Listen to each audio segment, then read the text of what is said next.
שלום ילדים, אני רוצה להזמין אתכם להקשיב לסיפורים מעניינים מאוד. אז שבו בנוח ושמיעה מהנה.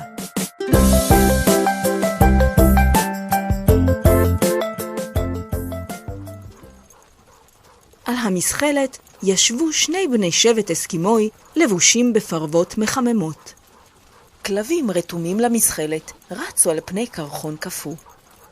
לפתע קולי שמע משהו.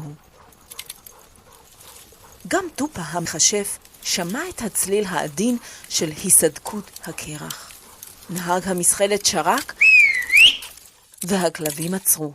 האסקימואים הורידו את כובעי הפרווה שלהם כדי להקשיב לצליל. היה להם ברור שהקרח התחיל לשיר את שירתו. פחד אחז באסקימואים. הם ידעו מה פשר הצליל.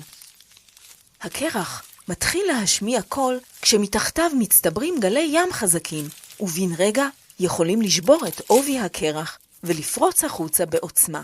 רוצו מהר, כלבים טובים, רוצו אל החוף. גלים חזקים באים, אנחנו עשויים למות. קולי, ראה את המסחלת ששם. מה? הם השתגעו לגמרי? הם גולשים לכיוון הגלים. כדאי שנזהיר אותם.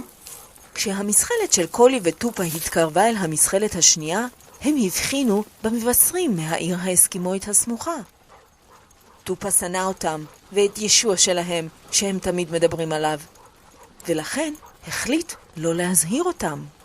קולי וטופה הגיעו בבטחה אל חופה של עיירת ניין. הפעם ניצלנו. ומה עם האחרים? מבחינתי שימותו. או שאולי ישוע שלהם יראה לנו שהוא יותר חזק מהגלים. שני החברים בנו איגלו. טופה הלך לחנות שבקרבת המקום והביא איתו פרוות כלב ים איכותית. מעניין אם אשתו של אחד המבשרים תהיה בחנות. אני רוצה לסחור בפרווה הזאת תמורת רובה. אני לא חושבת שאנחנו זקוקים לעוד פרוות. אכפת לך להמתין עד שבעלי יחזור ויחליט? בעלך לא יחזור. למה אתה מתכוון? גלי ים עוצמתיים עומדים לפרוץ את הקרח. הגלים ששוברים את שכבת הקרח? טופה, מדוע לא הזהרת אותו? ולמה שיזהיר אותו? שישוע יעזור לו אם הוא מסוגל. האישה הביטה בו במבט המום. המכשף פתח את החלון כדי שתשמע את הקרח שר. האישה הייתה נסערת. מבטה נפל על פסוק תלוי על הקיר. ישוע אמר, ניתנה לי כל סמכות בשמיים ובארץ. ישוע כן מסוגל. ישוע אף פעם לא הפסיד בעימות קשה. אנחנו נראה.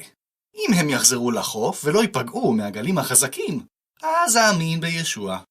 טופה, הם יחזרו בטוח. אני יודעת את זה. הביטחון שלה בלבל את טופה המכשף.